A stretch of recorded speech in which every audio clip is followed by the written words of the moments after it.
I've heard a lot of experts say that fear isn't real. That is such a bunch of baloney. Fear is so real. In fact, there are probably things that you're afraid of doing right now in your life, in your relationships, at work. And the fact that you're afraid, that's robbing you of all of the experiences that you want to have in your life. I mean, if you're afraid to fly, that's going to limit your ability to travel and see the world or go visit friends. If you're afraid of public speaking, that's going to really limit your ability to express yourself and share your ideas. If you're afraid of talking to your boss or asking for a raise, that directly impacts how much money you make. Or what if you are dreaming of starting a business, or you've already started a new business, but you're afraid to talk to people and you're afraid to share your business with people? I mean, fear is something that stops us all. And that's why I'm here to talk to you, because it doesn't have to. Fear is real, but I am going to share a secret weapon that I have used for years to beat every single fear that used to stop me. Now, first, before we get into this secret weapon, I just want to cover a few facts about fear, what it is, what it isn't, and some things that you may not know about fear. So first thing, fear is a physical state in your body that is exactly the same as excitement. Let me say that again. Fear and excitement are the exact same physical state. Your heart races. You might sweat a little bit. You might feel tightening in your chest. You might feel a pit in your stomach. You have a surge of cortisol. It's basically the way that your body goes into a hyper-aware state because it's readying for action. Now, what's the difference between fear and excitement? Really simple. The only difference between fear and excitement is what your brain is doing as your body is all agitated. If you're excited, your brain's going, oh, wow, this is going to be so cool to ride this roller coaster. If you're afraid, your brain's going, no way, there's no way I'm doing that. This is dangerous. Get out of there. Don't do that. It's saying something different. So what's critical about understanding this is that we're going to use the fact that your mind is either working for you for excitement or against you with fear to your advantage. And I'll tell you about it in just a minute, how you're going to do that. Second thing I want you to understand is that you may have heard the advice, feel the fear and do it anyway. You may have heard the advice, oh, just try to calm down. Think positive thoughts.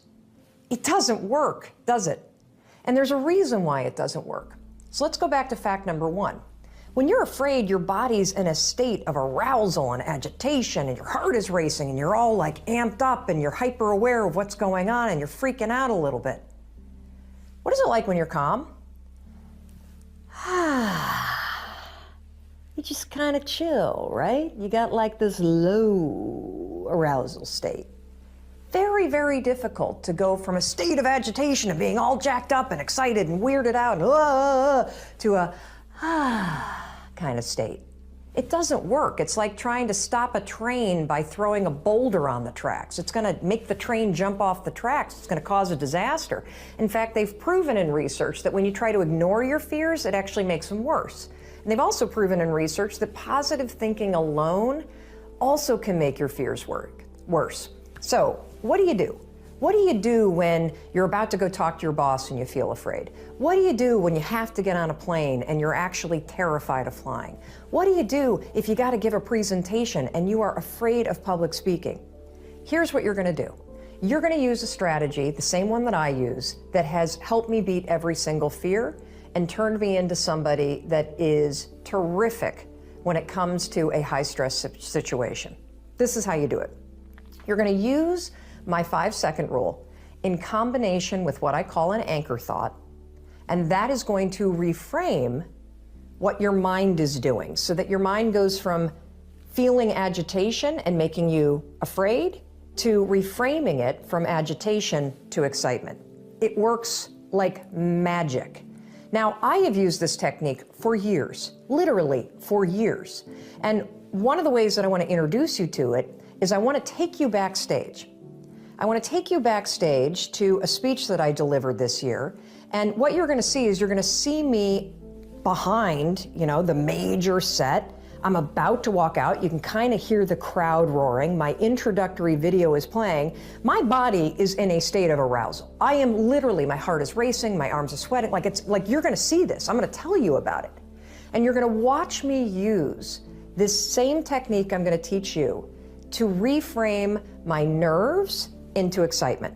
Check this out. All right, I'm about to go on stage. There are 7,000 people out there, and it's so exciting because what they don't know is they're about to learn the 5-second rule, and their lives will never be the same again. Now, I gotta tell you, my heart is racing. My armpits are sweating.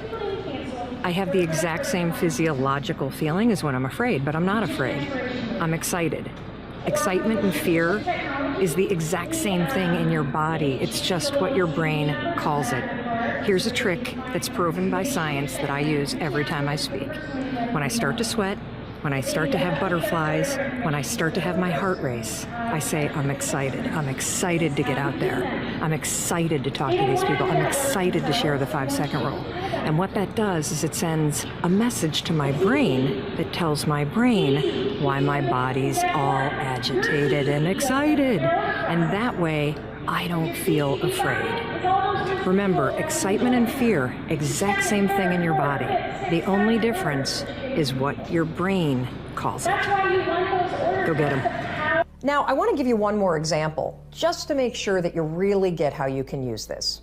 So a lot of you have written to me about your fear of flying, and I can really relate to that fear because I used to have the exact same fear. But I use this same strategy to conquer it. Here's how you're going to do it. So first things first, if you've got to do something that really makes you nervous or that you're afraid to do, before you're about to do it, come up with an anchor thought. What's an anchor thought? Well, an anchor thought is something that's going to anchor you so that you don't escalate any situation into a full-blown panic attack or into a situation where you screw things up. It's a way for you to anchor yourself so you maintain control over what you're thinking and how you behave. So here's an example with flying. It's important when you're creating an anchor thought to pick something that is in the proper context of what you're afraid to do. So for flying, pick an anchor thought that has to do with the trip that you're taking. So if I'm boarding a plane to fly back home to Michigan, an anchor thought might be a picture in my mind of my mom and I walking on the shores of Lake Michigan where I grew up. That's a thought that makes me happy, it makes me excited, and it's also related to the trip that I'm taking.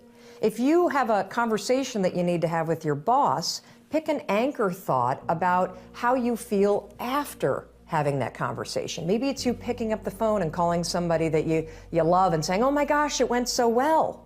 Or, you walking out of the meeting and feeling like, yeah, I survived that conversation. I feel pretty good about myself.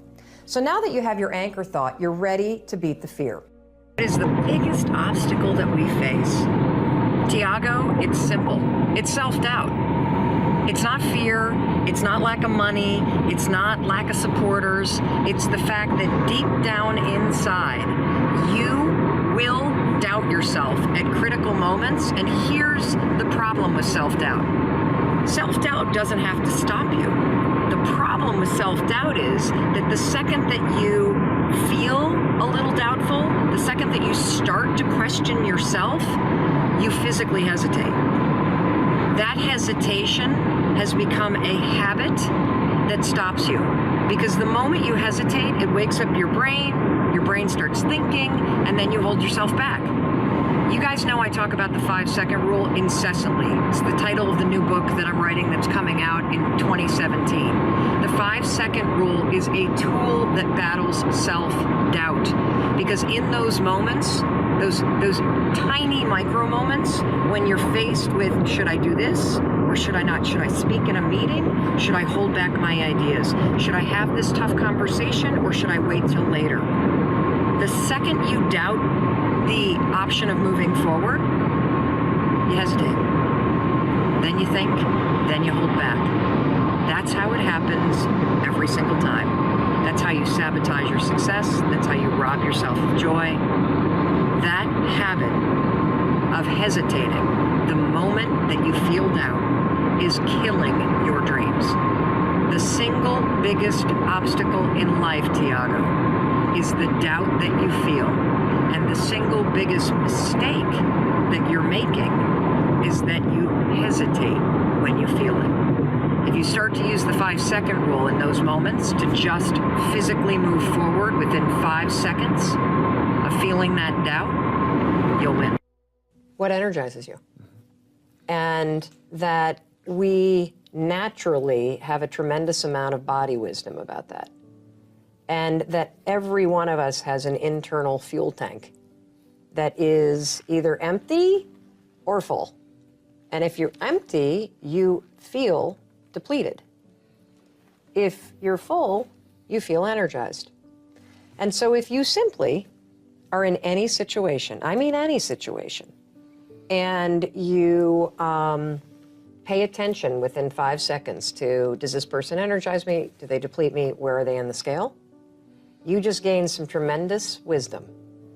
And the simple way to start to figure out who you are and what you want is start aligning yourself with more things that energize you.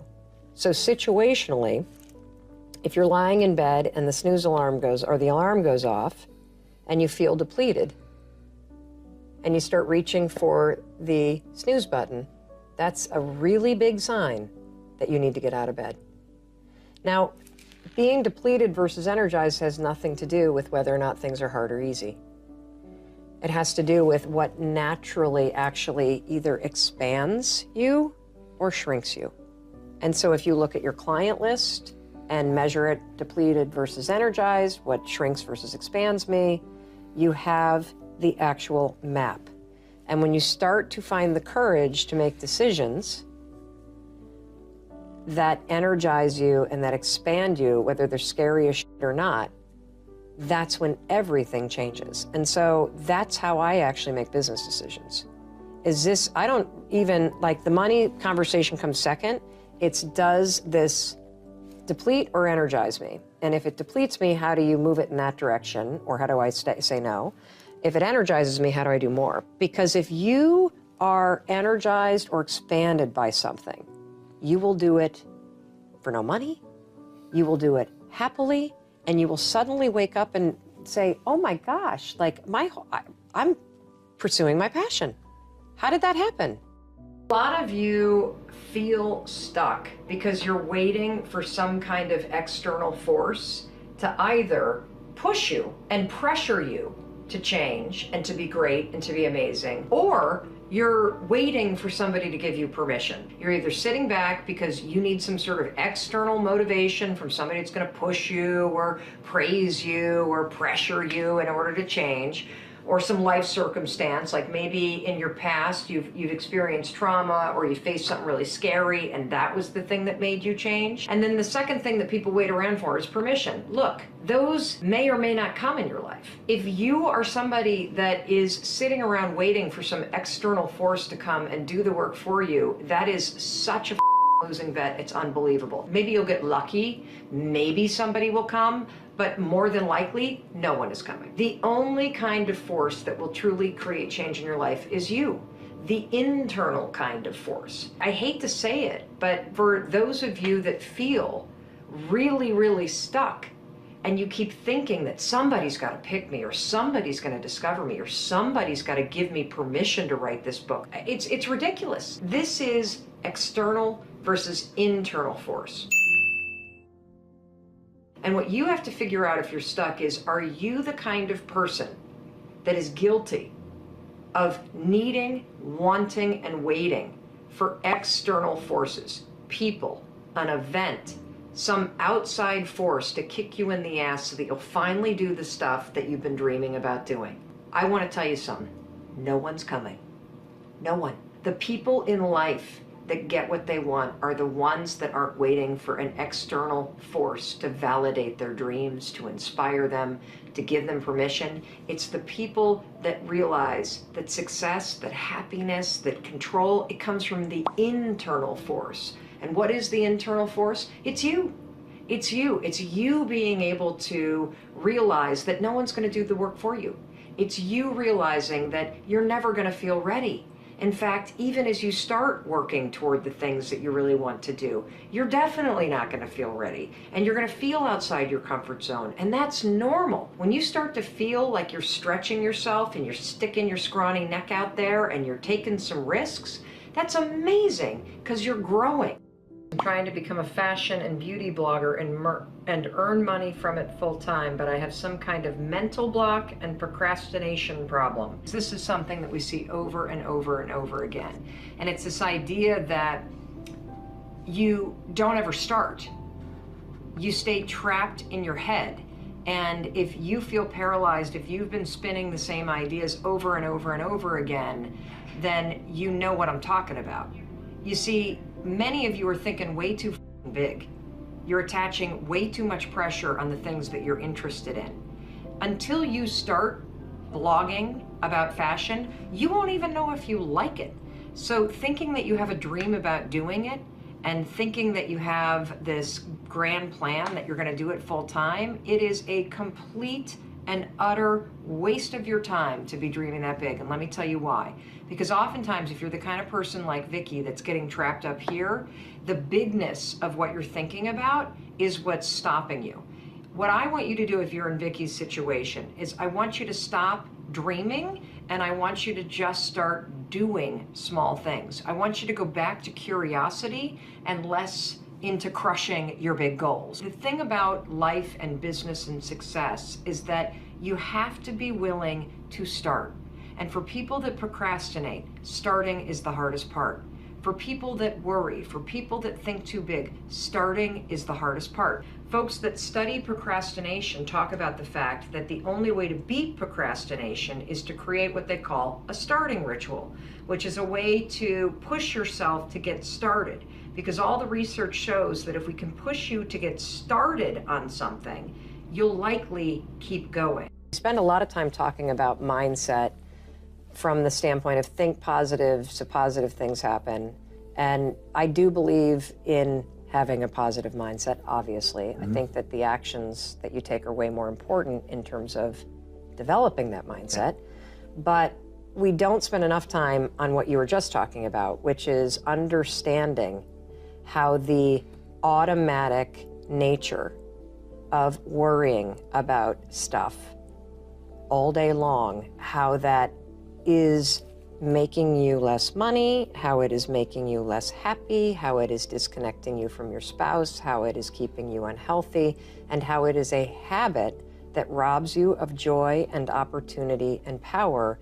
And it is one of the easiest habits to break. Number one, your life happens in 5-second windows. Number two, in 5 seconds, you can control what you think, you can decide what you're going to do, and you can change absolutely anything, which changes absolutely everything. And so the 5-second rule is a mind trick. That's all that it is. A fancy way to call it is it's a form of metacognition, but it's basically a hack. It's a cheat code. Okay. And the way that it works, and this is the challenge with getting it out there, is that it sounds so profoundly stupid, like a gimmick, that it took a while for people to actually take it seriously. I get that. And to really stack up the science to make, anybody that interacts with it go, holy shit, like this actually works. Yeah. So here's what it is. Basically, the moment you catch yourself hesitating or doubting or starting to worry or about to chicken out or shrink or shut up or whatever it is that you're about to do that is shrinking your power, you just go 5, 4, 3, 2, 1. You count backwards, 5, 4, 3, 2, 1. What happens when you do that? Don't do it out loud because it'll scare somebody, like a psycho. And I mean, 5, 4, 3, 2, 1. I'm talking. Yes, exactly. No. My turn. Yes, exactly. Although I say it's so simple that people This use is it a with their Saturday Night kids. Live skit in the making, right? Totally. I can see this. I would love that because that means I've really made it. True. Your kids will use it on you. So my kids will use it on me. So if I have a certain tone that comes out, I'll hear my 12-year-old go 5, 4, 3. Watch that tone, Mom. Just or Mom, 5, 4, 3, 2, 1. I thought you were going to go to the gym. Oof. Yes. So by counting backwards, the kind of cheat code that you're doing in your mind is you are interrupting what are called habit loops that get encoded in the central part of your brain, and you are starting up the prefrontal cortex. It's a little trick that causes focus, and it's a lot like having a mantra, because you're shifting gears. But the thing about having a mantra is, and I suppose that as you count backwards more and more and more, you become used to it, but it becomes a habit that triggers action. So what you do is you go 5, 4, 3, 2, 1, cut off this part of the brain, awaken this part of the brain, and then move. And what happens with the counting backwards is there's nowhere to go after 1. And your mind is socialized in a countdown situation to go. Yep. And so counting up won't work because you can keep go going forever. and you do it in many aspects of your life, so it's actually not something that requires any focus. I'm the kind of person that believes you should always make decisions with your heart and soul. You can use your brain for math. You can use your brain to look at the fine print in a contract, but when it comes to the actual feel of the decision, you always want to go inward and check it against your heart and soul. How do you do that? Here's the simple test. Does the decision that you're about to make expand you, expand your future, or expand the possibilities of your life? If the answer is yes, then the decision is yes, no matter how terrifying it is. If you conversely look at the choice that you have to make, and the decision will shrink you, will silence you, will inhibit you in some way, then the answer is no. No matter how easy the decision is, no matter how safe the decision is, the answer is no. Now, one of the things I want to point out that when you start to use this, does it expand or does it shrink me? Does it open possibilities or does it keep things closed? Does it raise my voice or does it silence me, right? Is that there's always a short-term and a long-term impact to the decision. The short-term impact to making an expansive decision, a decision that's based in your heart and your soul, sometimes it's terrifying because sometimes it means moving, or it means changing a job or changing a relationship or having a difficult conversation or starting something new. And those sorts of things are always uncomfortable. So brace for impact, put the force fields up, but make the decision anyway. Because the long-term impact of making a decision from your heart and soul, that is where the best life comes from. Because you're living for what's true for you, not what's safe in the moment. I think everybody has fear all wrong. People have so many theories about fear. They talk about, oh, well, I'm afraid of success. No, I'm afraid of failure. I'm afraid of intimacy. I'm afraid of heights. I'm afraid of this. I'm afraid of that. I'm afraid of the other thing. There's actually only 2 fears. Only 2. And if you're in sales, which you are, or even if you're not, life is about persuading people. Life is about influencing people. And fear is the invisible force that will make you ineffective at that. It will stop you. Now, I love J.K. Rowling as an example. I mean, we all know the Harry Potter series, but what a lot of people don't know about her, she talks a lot about fear. She struggled with major depression. Do you know she was unemployed and she wrote the original idea for Harry Potter on a napkin while she was on state benefits? She was then rejected by 12 publishing houses. And this, by the way, was after she was divorced, bankrupt, and a single mom of a kid. Pushed herself, pushed herself, pushed herself. She talks a lot about fear and about failure. Well, you know, we know the moral of the story. She just kept going. Of course she was afraid. But she had the good kind of fear, not the bad kind of fear. First things first, when I wake up in the morning, I do not sleep next to my phone. The reason why I don't sleep next to my phone is because if you sleep next to it or use it as your alarm, your tendency is to look at it while you're in bed. That means that you're checking email before you've even thought about what your priorities are. Do not do that. That's tip number 1. Tip number 2, I have a pad of Post-it notes. Yes, Post-it notes next to my sink in my bathroom. Why? Well, because after I brush my teeth, haven't looked at my phone yet, I take a Post-it note out and I write the 3 things I need to focus on today. And then you know what I do with it? I stick it on the back of my phone. Now, why would I do that? Because I have my phone with me all the time. And so if it's on the back of my phone, I'm going to get a visual cue to remind me and keep it top of mind so I stay focused on it. Third thing that I do, it's a little trick I call 30 before 7:30. What that means, I spend 30 minutes before 7:30 a.m. just focused on getting my day organized and getting a few of the things that are my top priorities either finished or further down the field. So that's 30 minutes before 7:30 a.m. That's time for me. If you utilize those three things, don't sleep with your phone.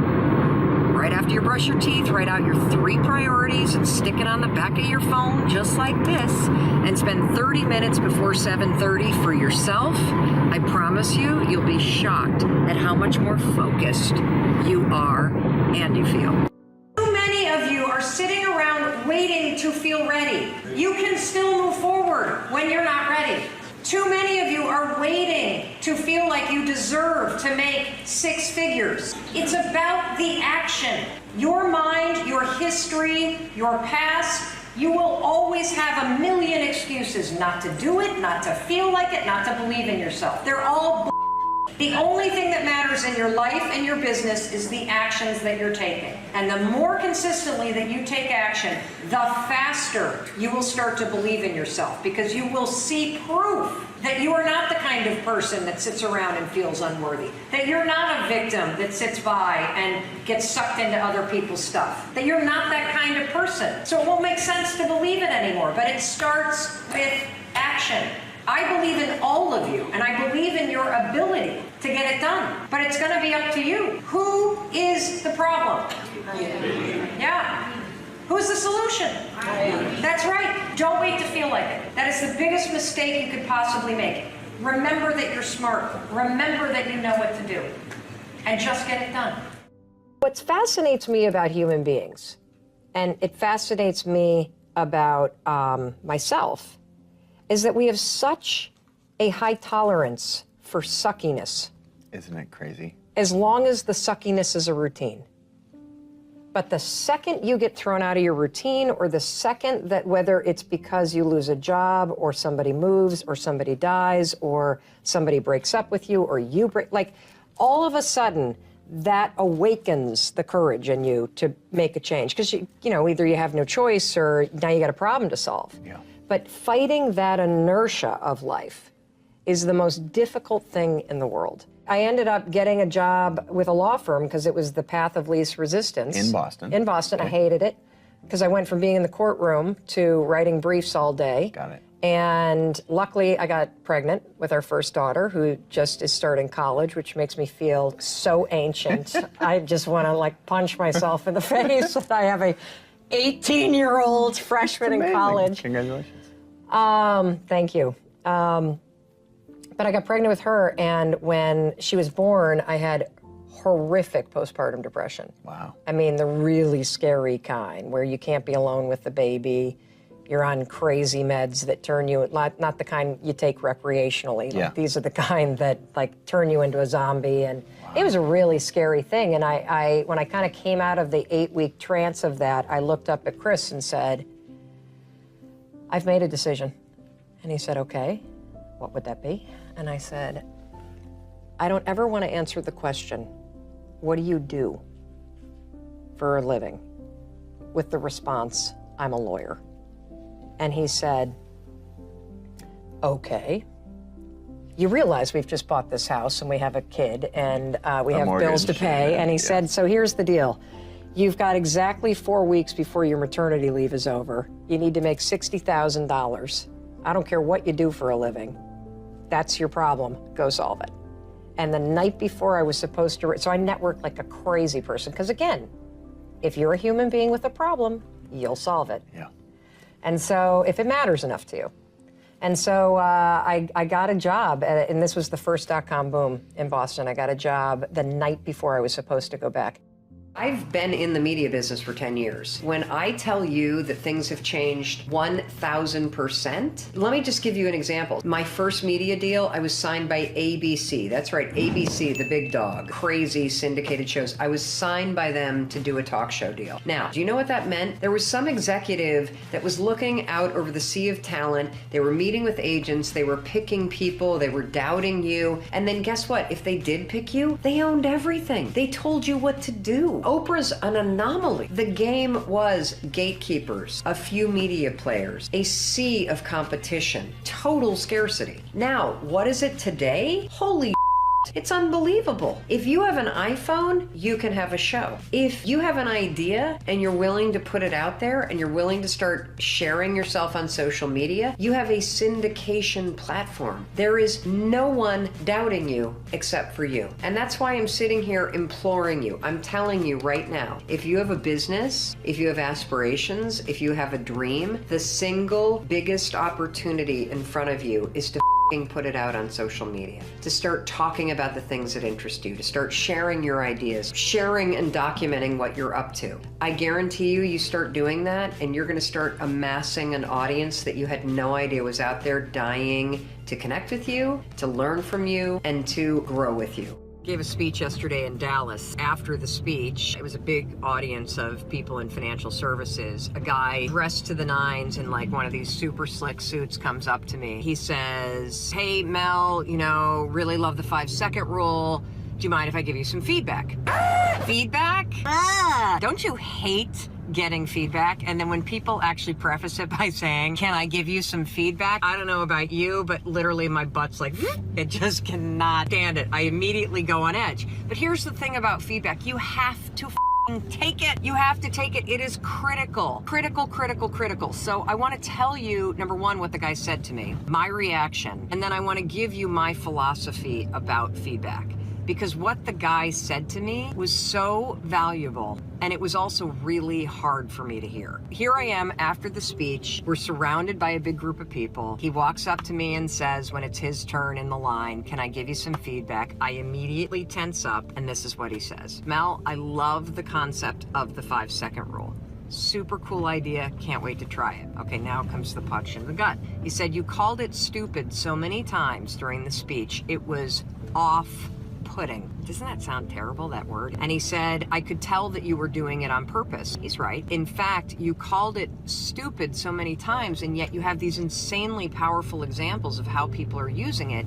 You came off as defensive. When he said this to me, I literally, you know how you feel like you're shrinking in life, where you're like standing and you're full size, and then all of a sudden somebody says something, you're like, I just want to disappear right now. And the reason why it was such a zinger is he was right. He was absolutely right. You see, I do call the 5-second rule stupid because I'm in front of so many analytical audiences. I'm in front of skeptics all the time.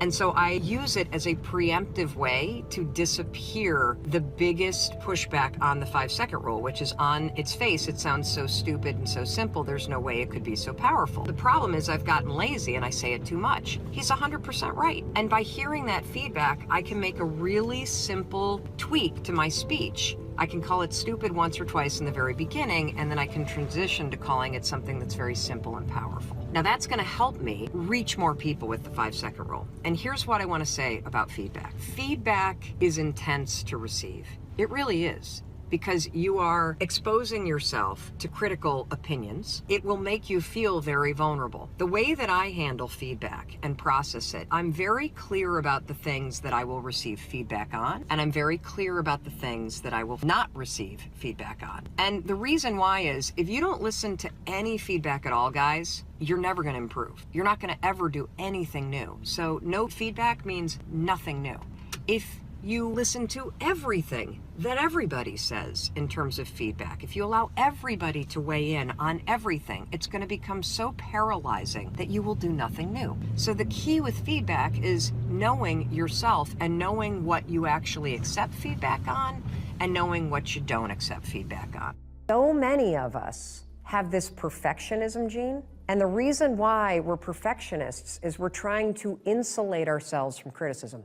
That if you get it perfect, no one will give you feedback. If you get it right, nobody's going to criticize you. If you do it perfect, then no one will be able to attack you. And the problem with that, and that's just another side of the same coin, which is the fear of disappointing people. You're managing not disappointing people, not by lying and not by being codependent, but by actually trying to be a perfectionist so that nobody criticizes you. So let me tell you a story about the fear of disappointing people in my own life, because this is the biggest trigger in my life. I mean, it goes back to being in 4th grade, right? It's there. And this is another thing, I literally have to remind myself of this, everybody, every single day. You cannot remove the things that trigger you. You can't. If you've been doing a pattern since 4th grade, there will be things for the rest of your life that will trigger that pattern to come up. But you can always choose not to repeat the pattern. So you'll be triggered and be afraid that you're going to disappoint somebody.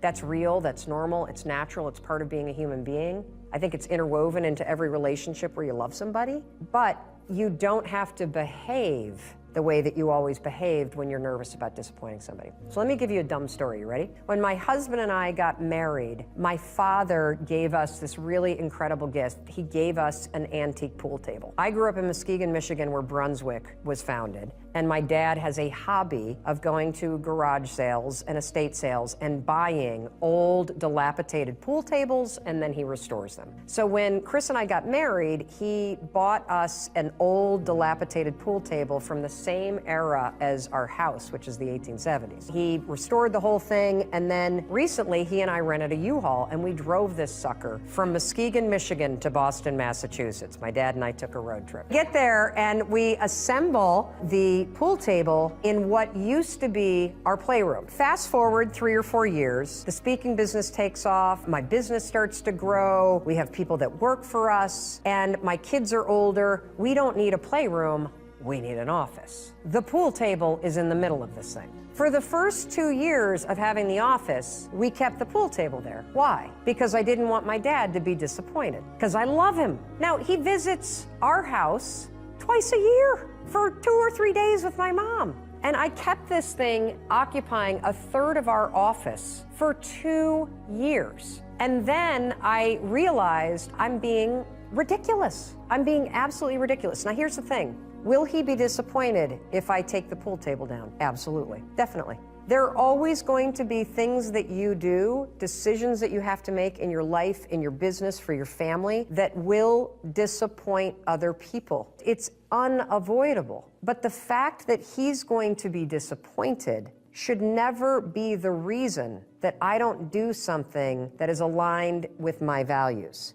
Now, let's take it a step further. When you make a decision that is likely going to disappoint people, or that does, still make the decision, because it's your life. There's nothing worse than when you start to rob your future and your life and your happiness because you're so focused on other people. However, if you love people, you can still take care of them when you make that decision. So let me go back to the example of the pool table. So I knew I was going to take it down. I knew my father was going to be disappointed. I was disappointed. I don't have a big house. So I don't have the room for a huge pool table. I don't have a finished basement like a lot of people. I don't have like a cool garage game room thing like I just don't have it. I called him first and said, I need to talk to you about something. You know, the pool table, I love the pool table. Dad, my business is growing so much, I actually need an office. And, oh great, it'll be great in the office. And I'm like, well,